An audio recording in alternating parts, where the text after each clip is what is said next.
Hello and welcome back to the LVT Halo coverage of the pool play. We got Cloud9 going up against Shopify Rebellion. Cloud9 just shocked the world. Sentinels 0-3 in pools, and it was all because of the heroics of Cloud9 getting that done in a 3-1 finish. Absolutely unbelievable. I don't think we've ever seen that where a #1 seed has fallen that early in a tournament. And now Cloud9 tried to continue on that trend. They're up 1-0 in this game, and they're not stopping anytime soon. I feel like they got a huge momentum boost from getting that win, and we're continually seeing them just find kill after kill. Sceptify doing his best to patrol, find those players over at green, gets that information to his team, and now they lay the trap. Notice how they're playing a little bit more patient here. They want those players to push towards Nest. As long as they keep their bandits connected, they should be able to melt these players quick enough. But no, Shopify Rebellion able to get through, find the picks, get the kills, double in the feed, suppressed. Now, accumulating that much needed hill time. Shopify Rebellion, I feel like this is the first time that we've seen them get any sort of point on the board, on the hill itself, right? They haven't scored yet, but in that first hill, they really didn't put much contention in. This time around, doing much different. Suppress jumps up, gets the shot, downrange, able to take down the players of Cloud9 coming in from that dummy side. And look at this, it's an interesting fight, right, Rammyy? All the way back on the opposite side of the map, but he has two players of Rebellion hunting them out. Rebellion, that seems a little bit early to be making these long flanking plays and rotating out. We'll have to see that influences their spawns as we see the camouflage coming up. This was the reason why they rotated so far away, but as those players died over at tower, now you see the impact of making that rotation. One, they lost the camouflage. Sceptify is able to get it, but Shopify Rebellion also spawned all the way back because of those gunfights that we saw 30 seconds earlier on the other side of the map. This allows Cloud9 to have a little bit better positioning, though they do lose the bandit fights at the end of the day, lose their access towards that hill, and we're going to see Rebellion to capture this second hill. Suppress gonna be able to get that sniper rifle as well. All the goodies in their bag, and while Suppress trying to take down his brother. That's right, guys. Suppress, Diagram fighting for first place in their pool. These guys, triplets. Their brother Avenue was playing on that business roster. All three of these guys made pool play. Unfortunately for Avenue, his day is done. Top 16 placing after going 0-3 in pools. Now Suppress and Diagram fighting for their next chance in the pool play. Suppress still at the sniper. Seems like he has that tendency to flick up and to the left with that snipe. Wants to keep this thing steady. Well, there's the first shot. The second one goes astray. Tusk able to get the kill. Sniper on ground, and you see the fight continue towards that camo spawn. Sniper towards the hands of Mental. Sceptify trying to do his best at just keeping Shopify Rebellion away, but there's really not much you can do. He lived for much longer than I would absolutely anticipate, and you can see the trades come in. Cloud9 in control of the outside of this hill. Like they're just wanting to breach in, and Sceptify is going to be the one that allows them to continue on forward. Quantum Translocator in the hands of Mental, trying to work with his teammate to pick off the player in the hill. Rammyy goes down, two more to deal with, and you can see he's going to get aggressive here because he has that Quantum Translocator. 4 go down for Cloud9. Diagram spawning all the way across the map. Mental's gonna have a great opportunity just to stand tall, not let them get any closer because of it. Mental able to take down Diagram. No one from Cloud9 seems to be close enough to put an immediate contest in. Tusk gets the screens. The skill from SoulSnipe comes in from behind. Sceptify still alive though. Sceptify with the double. Sceptify breaks it through. Cloud9 just ticks away. They get the second hill. Cloud9 found the break on Shopify Rebellion. Get the huge hill capture. And Sceptify gets 6 in a row to help his team propel forward. 3 minutes of neutral time, a 2-1 score between these two teams. Cloud9 with the advantage, and you can start to see them potentially slow this game down because of it. Tusk, or by the back tower, trying to do his best. Able to find kills onto SoulSnipe. Players come from the backside and Nest. Tusk reality is for him, it's not about getting these kills. It's all about staying alive. But he is literally in a triangle of opposing players. They're coming from the left and right, but he's still alive. Oh, in fact, Tusk gonna be able to find another assist. He's getting so much value out of his life. Another player comes through. It's gonna be a third assist for Tusk. He stayed alive for so long that his teammates able to come off a spawn, take the long trek to come help him, and get the kills to get in this hill once again. Cloud9 look like a completely different team from what we saw earlier in this tournament. All right, they lost to Proton Gaming. Proton will finish the pool play 2-1. If Cloud9 is able to upset Shopify Rebellion here, we will have a three-way tie for first place, in which three teams will be 2-1 in the pool. Then it will come down to map record. So it's also important for Cloud9 here, not only to get this win, but also to win 3-0 if they have the opportunity to. That's the way you guarantee yourself a first place finish in your pool. Shopify Rebellion was a dominant team yesterday. They won 3-0 and 3-1. They'll have a huge advantage as long as they can take some games away from Cloud9. They can almost guarantee themselves a first place pool finish, but they have to win some games. It's not even necessary for them to win the series. They have to win multiple games in this series. Shopify Rebellion down 3-1. Coming on to the cast with me, Eli the Ninja. Welcome. Thank you for coming on. Of course. Getting to see Cloud9 pick up where they left off. Already up 3-1. The first time seeing this. They've already got snipe control.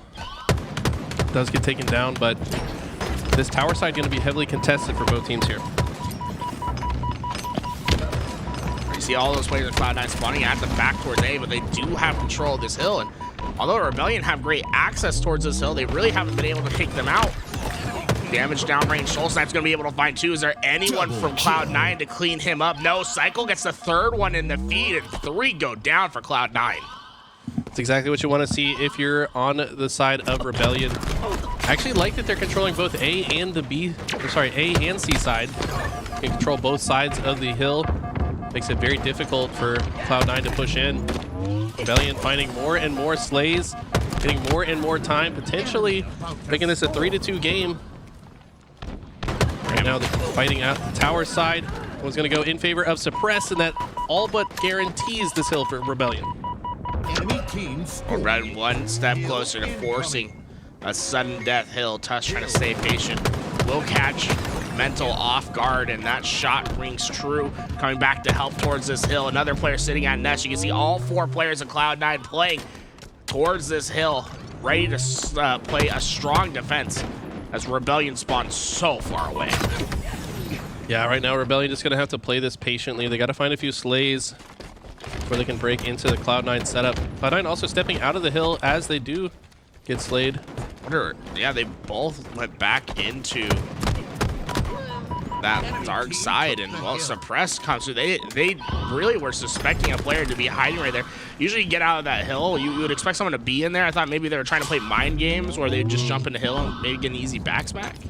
Yeah, they actually rotated all the way through A, which is interesting. I kind of figure the tower side's a little bit easier access point through that nest bridge to get into this hill, so I don't want to be in A if I'm, during this hill. You're also like kind of hedging your bets, right? If you do lose the hill, you'll have the better rotation for what would be the sudden death hill. Right. When with four players going down, you can see Tusk first one alive, and look at the three players of Rebellion standing towards tower. They're letting Cykul do this by himself. I think they know exactly where Cloud9 have spawned, so they don't even need to be over here. If they can just cut off the access points to the hill, Cykul should be all fine on this side. They've got a majority of this hill done already, and a couple slays, make it 3 slays, all dead now. And this looks like it's going to be a tied game. What previously looked to be in all Cloud9's favor, suddenly it's going to be sudden death. And what's so surprising about this is we've seen Cloud9 almost like 3 cycles in a row go full 4 down. There really hasn't been these trade outs. Cloud9 has been on their back foot and tumbling down this hill. They need to change it up, and well, Tusk might be the key to that. He's been able to find 2 kills with this camouflage. His teammate found the 3rd, and you see the spawn of Mr. SoulSnipe all the way at the back of A. This looks to be one of the strongest positions possible for Cloud9. This looks so good. Rebellion have to make a good push. They're going to have to send multiple players through multiple lanes. We got Suppress coming up, cuts.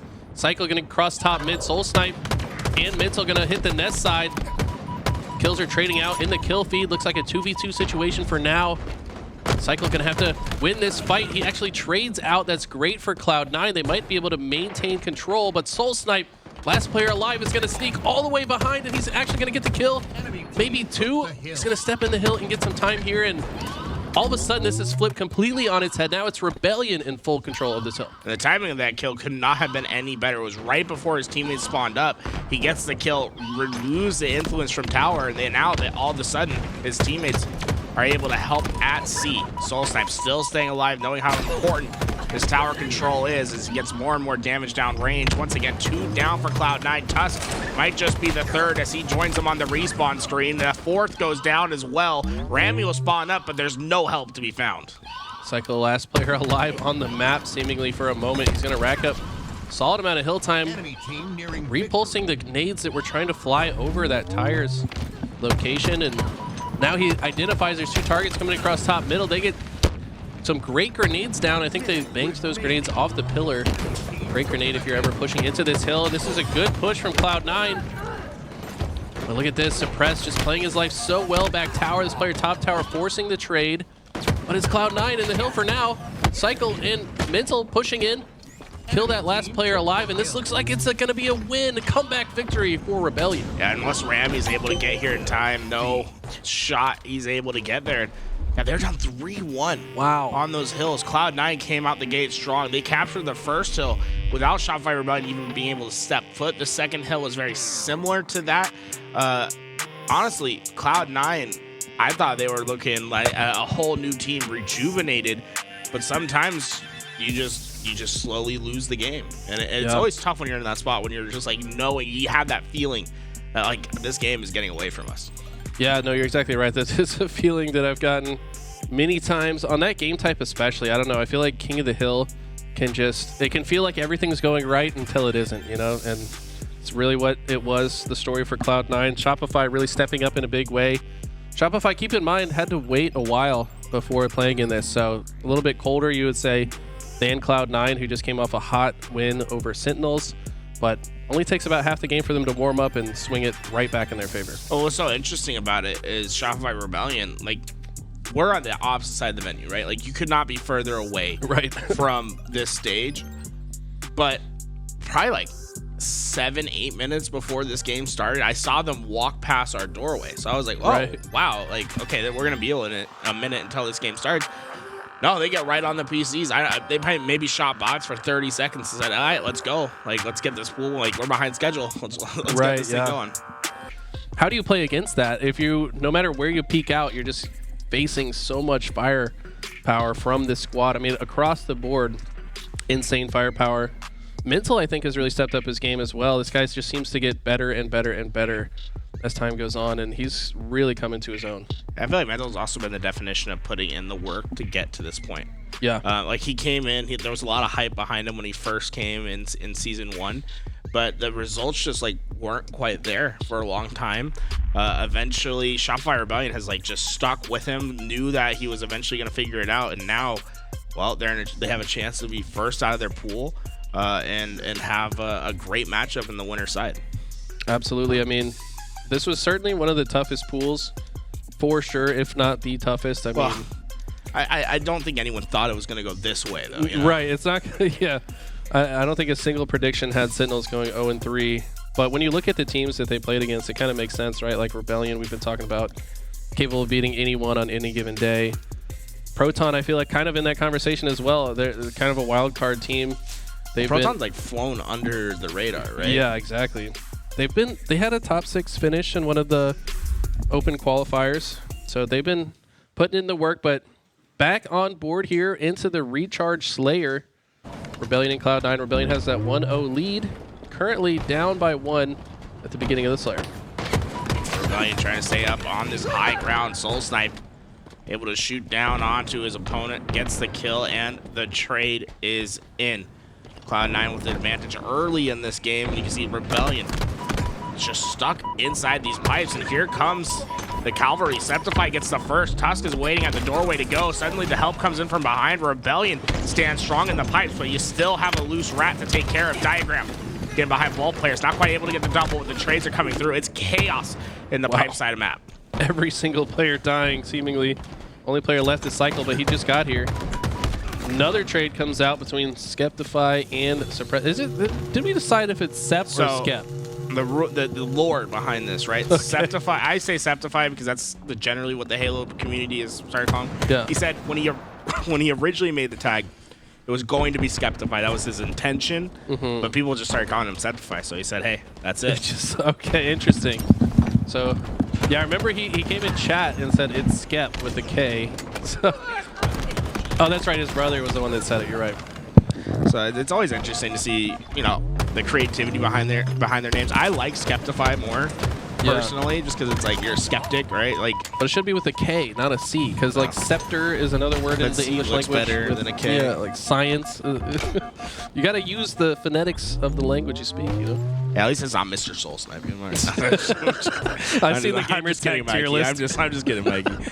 It's all good, but really, my main focus in this game is going to be the brotherly battle between Diagram and Suppressed. These two have been just grinding for their moment. And honestly, like, tip out to Diagram, right? Like, got on this team just before the major qualifier, made the difference for them. It seems to get out of open bracket and to be playing as good as they are. Yeah, he's definitely on that list of like hired hitmen. If there's somebody that needs a fourth, you can always count on one of the twins to show up and be ready for it, right? I mean, that's exactly what Avenue did. That's kind of what Diagram was for this team. Diagram did this before with that native red roster, I think, when they had an issue as well. So just another hired gun. Both of them pretty similar in the score line right now.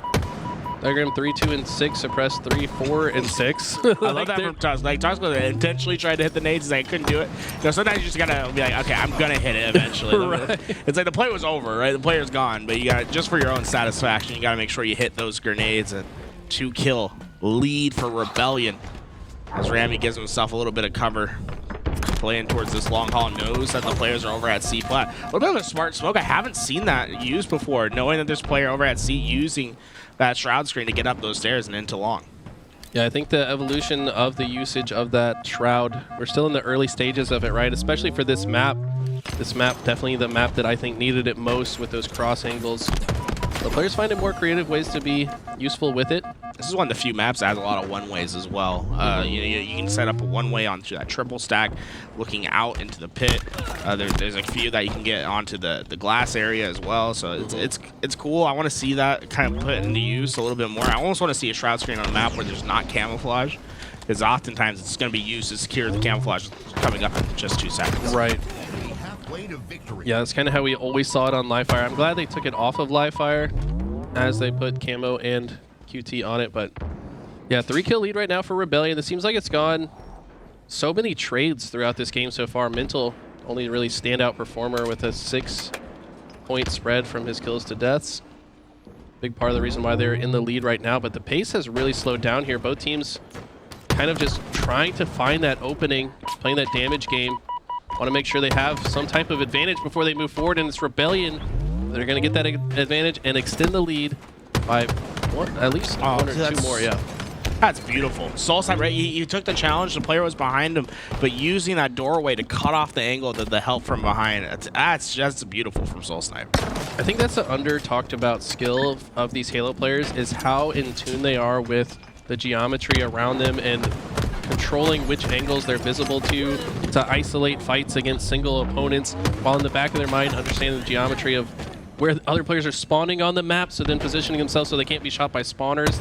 There's so many things going on in the back of the mind of a pro Halo player in the middle of a fight that you might not even realize. It's something that you normally see in like more tactical slayers, like tactical games like CSGO or Valorant. Something that we really haven't seen explored that much in depth. It's almost like innate to these guys, but right. See more and more kills coming down the feed. Rebellion have opened up this lead 10. First time we've seen it at double digits at this point, and now these trades just do not feel good for the side of Cloud9. You need to start finding unanswered kills. What really, when you're in this mode where you have to find unanswered kills, how do you change your game style to accommodate that? You gotta just play your process. Like, it almost feels like they're trying to force situations when you kind of have to just let the play breathe for a bit. You know, really gather that intel before you make a decision. It feels like there's at least one member of Cloud9 in most of these engagements that's just kind of trying to force it to work out, or maybe using partial information instead of the full picture of the play to make these decisions. And as time has gone on, this game has just gone further in the side of Rebellion. That I guess he heard the camo. Is that why he turned? Yeah, I mean, he saw it pick it up. It was like Tony Pro Skater, like just 180 grail, hit the rail and grinded his way to victory. 44 kills, just 6 more for Rebellion to take this victory, and this is where you're going to start seeing the game really slow down. Cloud9 have a lot of space on the map. A little concerned about how much space they've taken, just because you're kind of leaving that player at A to potentially just get picked off. It looks like they did send a player to play a little bit close, so it looks like pairs and Sceptify. I like this. Oh, okay. I mean, Rebellion don't have to move, right? I was missing the jump, but it might be a good thing. Oh, he keeps bonking his head on the roof. You gotta late jump it. There you go. Finds a target, but there's 2 more on left and right. They tries to isolate. Oh my god! If you're gonna make that play, you gotta get that kill at least. You could kind of see the play in front of him. Could have got that kill and then backed out, but just dies for it. And that might have been the nail in the coffin for this game. It's so interesting because it's like you see the thought process, right? And it's just like, great idea. Probably the worst execution. Right. It's like bonked the head a couple times, couldn't quite get up there. It's sick when he hits the jump, right?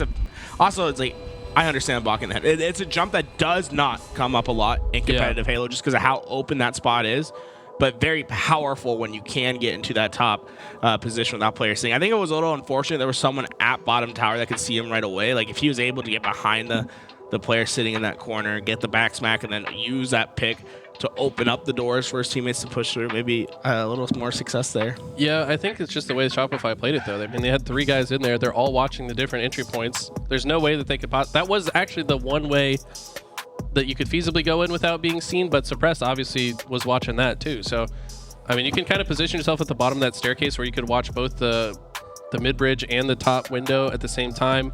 Another player was just waiting if somebody goes across catwalk. Well, extremely smart to sit there, right? Yeah. Like, you can watch that door from many directions. He shows the one spot. That's probably like the only spot where you can really watch both at the same time. And he has cover with the pillar, which is what he used to win that fight. That pillar, he was just kind of jiggle peeking it, and that's why Skep wasn't able to finish the kill. It was interesting because there were so many prerequisites that were needed for that play to potentially be successful. The first big one, right, was the shock rifle needed to be in the hands of the players on Cloud9. Because Diagram having that shock rifle all the way at gold prevented that player at the top tower from really looking out and trying to explore the option of peeking, because if you peek, well, your head's gone. Yeah, I mean, I just really respect the way Shopify played that too, though. I mean, they have, what, a 6-kill lead at that point and decide, like, we can just chill. They have to come to us. Next Cambo's not for another minute anyways. Like, they're going to get antsy and try to push in, which is exactly what happened. I also think Cloud9 probably should have sent a player long haul to, like, start the engagement from the silo side. Right, because you maybe could have, like, pulled a player out of tower towards C-plat before Skep jumps up the front. But maybe they didn't think they had enough time to do that. I mean, it's so hard to make decisions like that in tense moments like this because you don't know if you're even going to have the time to make that rotation, right? Like, what if Shopify just make a push into A and kill your guy in A? Like, suddenly everything falls apart. So they just kind of force it. But Shopify's patience really paid off. Well, it was really interesting to see, like you said, like, you usually have another player sort of initiate getting it into that mainstream. What do you think, what experiences are you going to be drawing back from those old days to help revitalize the straight ripping brand in Halo? Really just making things exciting, things that I would want to watch, right? And do stuff because we're excited to do it. I think that's the number one thing is we want to give back to the community. We want to grow the Halo community. We want people to enjoy the stuff that we're putting out. So a lot of experience in terms of the business side of things, the player side of things, the fan side of things, really just bringing that together and making something special. All right. Every time I see a Halo tournament, whenever the announcements come out, I always see one thing. I want T-Squared casting once again. So I'm gonna make you put on the caster hat once again. We're gonna get right into this. So it's a 2-0 up for Rebellion right now. Cloud9 trying to continue on. If they win this series, they have a chance of getting that first place finish. In particular, 2 players I'm looking out in this game. T-Squared, Diagram, and Suppress. Triplets from the same family, born on the same day, playing against each other for such large stakes. Right now, after game number 1 and it kind of being so late in the day, I think a lot of this series is kind of already written. I don't want to, obviously if I was casting in the HCS right now, I feel like on this broadcast we can be honest, we can keep it straight up. There we go. This series is over, okay? Straight, this series is over. Rebellion's taken this one, I think, but I would love to see the series work itself out, because right now when you're down, when you're about to take game number 1 and it kind of slips away from you, and you're down 2-0 in the series, you have to almost play perfect Halo throughout the entire time. So let's see if Cloud9 can really keep that up. A lot of mistakes end up happening, and if you have a mental mistake, then you're going to kind of go down that spiral, and you may just lose a little bit of energy, and then Rebellion will take that energy from you. So that's what you worry about when you go down 2-0. And you can see like a return flag along the way. I would love to see the series go the distance, but right now I feel like Rebellion played very well yesterday. I spoke with Gilkey, who was my local for a very long time growing up in Syracuse, and I love cheering him on. I go, what happened in your series against Rebellion? He's like, we got swifted, 3-0'd pretty hard. So I think Rebellion's playing at a really high level, and they're definitely going to be forced to be reckoned with for the rest of the tournament. Look at this, Cloud9, they desperately pulled that flag time and time again, got it, scraped it, all the way to the home base just for Rebellion to swoop right in, get the kills, and get their first flag on the board. The counter cap was immediate, and the pressure isn't done yet. SoulSnipe on that high ground, but Tusk able to find the big kill. Cloud9 going to be able to take a little bit more space on this map, but the Rebellion push not over yet. Not at all. Tusk's doing a great job staying alive, and you may see like, oh, he had 1 kill at a certain point, but he's holding it down when it comes to the assists. When I was watching some of the previous series, I saw Rammyy was playing phenomenal. I think that his callouts are also top-notch. Really watching him grow as a player. He was originally someone that was a little bit on the quiet side, and he's really stepped it up in terms of communicating. Now Tusk is starting to heat up with a nice perfect there, and the flag is taking place. It's all about spacing here, so you want to make sure that everyone's going and escorting the flag back. You do have someone that snuck over from the Rebellion side, so they have to be careful because they did have Mental unaccounted for, so it's a big 1v1 right here. Mental backs down from the fight, but will reapproach. Let's just flag. The assist comes through. He knows this one's clear to pull. Rammyy bottom mid causing mayhem, but Mental stays alive, and oh my.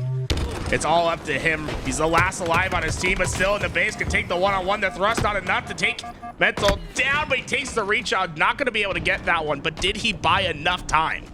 Even if they get the flag cap, what they do, you know what that does is that kind of evens the spacing of the map, which allows Suppress to kind of advance and get a little bit of extra kills. So instead of being counter capped or whatever it is, the damage is done in terms of staying alive that long in the base, but it's being answered right back from Cloud9. Nice double kill there from Suppress. Bit off a little bit more that he could chew as he makes his way into the Cloud9 base, but what a great play there from not only Cloud9, but also the players from Rebellion, especially Mental, getting into the opponent's base. I'll say it's not often that you make an engagement in 3 seconds and see all 4 players and somehow come out with 2 kills. So, you'll take the benefit. Cykul getting that overshield on. About half of these extra shields to work with as they get towards this flag. Out towards the util side. This is the traditional run that you normally see on this map.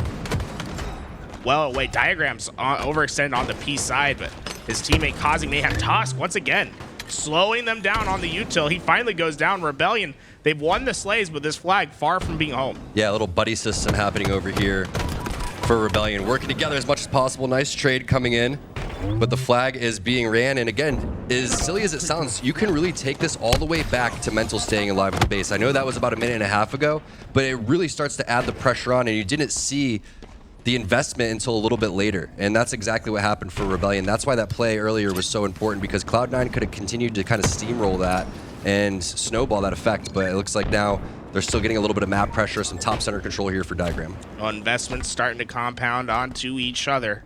Rebellion double the score up, and Diagram starting to lead his charge towards this base, with SoulSnipe able to get 2. That's going to slow him down. Diagram playing slow. Gets that killjoy, stopping the spree of 1 player for now, but it seems like Rebellion have just been able to completely answer any push that Cloud9 has tried to accomplish at these last 2 minutes of gameplay. You have to hand it to Cloud9. They're holding strong here. They're definitely sticking in this one, but they're going to need to get some sort of momentum. No. Big triple kill, going for the overkill. Is going to be able to get it. Cykul going absolutely nutty. He's maybe a kill tag. Ah! No! Robbed. Robbed. killing spree for Cykul, and just bullied Cloud9 out of their base. You see them all spawning on that util side. Cykul has not stopped being the tip of this spear. He is driving himself into Cloud9's rib cage. They cannot breathe. He gets another shot. Overshield on suppressed body. This flag more than halfway home. Cykul gonna take a celebratory lap back towards his base. Pretty sure Post Malone made a song about this. He Be Going Cykul is the remix that's coming out. That's an absolute phenomenal job coming in from the Rebellion squad to be able to capitalize on getting the cap as well. And when we were talking about Cloud9 needing momentum, it just gets shut down. There's Rebellion starting to go absolutely dummy with it. Ridiculous plays from Cykul. He went on an amazing killing spree. I think he's strung together about 6 or 7 kills throughout all that. Sceptify going to take a little bit of that energy coming through, and now it's just starting to feed throughout the entire team. That might be the best life you'll see today in the tournament. Just the way that he was in front of every single player. And Diagram, one of these tricky, slippery players. He has that natural raw talent when it comes to the game. One of the best shots in the game. Has really elevated this Cloud9 roster ever since he was added just a few weeks prior. And he's got another flag on the way. Now there's still 5 minutes left in this game to work with. Cloud9 definitely not out of this yet. I like that play, taking the player down to no shields. I believe that was Cykul in front of the base, taking another player down to no shields, almost killing 2 players single-handedly, and is able to do it. What a job to go and bring that flag towards P2, back off, check for the spawns, and Cloud9, right when they look like they're done, is able to get the flag. But here you go, 4.5 minutes left. They're gonna have to string something together here. Cloud9, wow, another 2 kills up in the feed. Flag is out, and the last remaining players are at the top of their base. They have no access to even look at that flag as it gets through the bottom middle of the map. Not a run you see often, as the overextending spawns of Rebellion do give them access and shut down this flag, but it's going to be a 2-on-1. Sceptify needs to hold strong. Unfortunate right there that both of the players were no shields. Rammyy doing whatever he can to try to defend the flag carrier, but maybe it would have been a better opportunity to stay alive, let Sceptify come in, but split-second decisions, you never really know exactly how it's going to work out. And unfortunately for Cloud9, that flag ends up getting returned. And Mental, with the fastest flag run we've seen in the game so far, is able to get this flag all the way back to his base, virtually untouched. And he's going to be able to slam this one in. That's going to be a 4-2 lead here. One more cap. 3.5 minutes remaining for Cloud9 before they end up finding their fate and who they're going to end up playing in the championship bracket. I feel like Cloud9, every time we've seen them get that flag home, it's been an absolute battle, a war that they come away from. Rebellion, when they've been pulling these flags, like they're frolicking through a field, right? They're smelling the flowers, whatever it is. There really hasn't been any pressure from Cloud9 to stop them yet. Mental, high ground. Looking down, sees his target, the thruster. Not gonna be enough. Diagram, huge kill on the overextension. And like you're saying, being able to get these flag caps where you're frolicking, which basically, if you're unfamiliar with frolicking, means kind of meandering through a meadow or going wherever you would like to go as you please. Almost like you're on a little mushroom trip. So it's very nicely done by the Rebellion squad here. And the thing is when you keep this type of control, it allows you to burn more clock on the time on the clock. It allows you to basically keep control of the map, so you can potentially put in this final flag capture as well. And that's not what you want to see if you're a Cloud9 fan, or if you're playing on the Cloud9 team right now. You have to be able to string multiple caps together, get some momentum. The one thing that you can say for Cloud9 is that they've kept this game close, and that's kind of been the story of their day so far. I've watched them lose 50-47 in a handful of games. They're right there, but they just need to get a little bit more momentum to be able to get these wins under their belt. And unfortunately for them, this looks like this could be a 3-0. We're in the 4th quarter, 2-minute warning on its way. Cloud9 need to be averaging, what, a minute a flag cap here. You're going to have one last overshield to play with, and Shopify Rebellion in position to get this overshield as well. And I don't think there's going to be any real pressure from Cloud9. So they got everything against them coming into these final 2 minutes. Nice kill there from Cykul. He's really started to pick up the kills in the kill feed. You can see it's sitting at 21 and 15, suppressed with 30 and 16. Overshield in the hand of Mental. 2 options here. Go back and spawn trap, or toss the flag out and utilize that to defend. And that's exactly what they're going to do. Going to be able to sit there and take multiple players down to no shields. Distract the final player. Hit him with the zippity doo-dah. No shields there. And able to put a ton of damage in. That's the final flag going in. And Rebellion takes that one. Again, great plays from Cloud9, but it's just too much momentum coming in after you're up 2-0. Yeah, that last gunfight made me felt like I was on a mushroom trip, but that was absolutely unbelievable. Shopify Rebellion get the job done. That first game, it almost felt like it took all of that momentum away from them. They came off that high of beating Sentinels. Then they were up 3-1 in that game. Can you talk a little bit about what that does to you as a mental, losing that first game when you're that underdog and not being able to recover? It's tough because game 2 wasn't necessarily close. If they were able to, as we take a look at some of the replays, there's the overkill or potentially kill tag coming in from Cykul. It really just hurts because that's a lot of the majority of the day from Cloud9. Whether it's game 1 or game 2, they're constantly and consistently going down 2-0, and very rarely do you end up coming back for a reverse sweep. It also takes a lot out of you, and there's a lot of games to be played. You have to kind of keep your energy levels up here early on a Saturday. So they're getting ready now, and you got to put the past behind them, refocus as we move into the championship bracket. Yeah, plenty to play still today. That's just pool play, guys. We're right at 2 o'clock. Still got lots and lots of Halo to play. Do not go anywhere, as we're going to have more and more Halo action to bring you guys. T-Squared, it was awesome. In fact, absolute pleasure. I still want to talk a little bit about what you're doing here with that Straight Ripping brand. There's so much more to be shown. Oh, you know what? Maybe we get a little bit extra casting going on because we got okay. Observers know that we're watching. No, wait. No, maybe, maybe. They're baiting. They're baiting. Okay. I was like, maybe we're gonna be able to watch the Optic game, but no. They said T-Squared. No, we can't have them on the cast. But it's been great to see the brand back. Yeah. Just really want to kind of see maybe a resurgence of these old school brands coming back, right? No doubt. They got the Straight Ripping, not to say like, I want to see Triggers Down back. I want to see all these old school brands coming back. I'm glad that you're kind of leading the way for potentially these brands to come back into the Halo.